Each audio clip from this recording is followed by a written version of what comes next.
ওয়ালাইকুম চাকরি প্রত্যাশী ভাই ও বোনেরা, চাকরি সম্পর্কে যে কোনো তথ্য সবার আগে পেতে আমার চ্যানেলটিকে সাবস্ক্রাইব করে রাখুন। ভিডিওটি না টেনে সম্পূর্ণ দেখুন। ভিডিওটি ভালো লাগলে লাইক কমেন্ট শেয়ার করে দিবেন। প্রধান প্রকৌশলী কার্যালয়ে গণপূর্ত অধিদপ্তর, পূর্ত ভবন, সেগুনবাগিচা, ঢাকা, সংস্থাপন শাখা 4 এর একটি নিয়োগ বিজ্ঞপ্তি প্রকাশিত হয়েছে।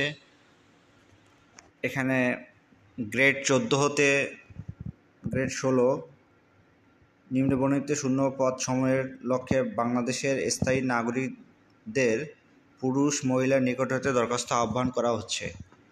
পদের নাম স্টেনোটাইপিস্ট কাম কম্পিউটার অপারেটর, পদ সংখ্যা 29টি। নকশাকার পদ সংখ্যা 41টি। কার্য সহকারী পদ সংখ্যা 144টি। অফিস সহকারী কাম কম্পিউটার মুদ্রাক্ষরিক পদ সংখ্যা 76টি। হিসাব সহকারী পদ সংখ্যা 119টি। মোট পদ 409টি। সকল জেলার প্রার্থীগণ আবেদন করতে পারবেন। 1/10/2025 তারিখে আবেদনকারী বয়স 18 হতে 32 বছরের মধ্যে হতে হবে। 1 ও 4 নং পদের ক্ষেত্রে বিভাগীয় প্রার্থীদের বয়সসীমা 40 পর্যন্ত শিথিলযোগ্য।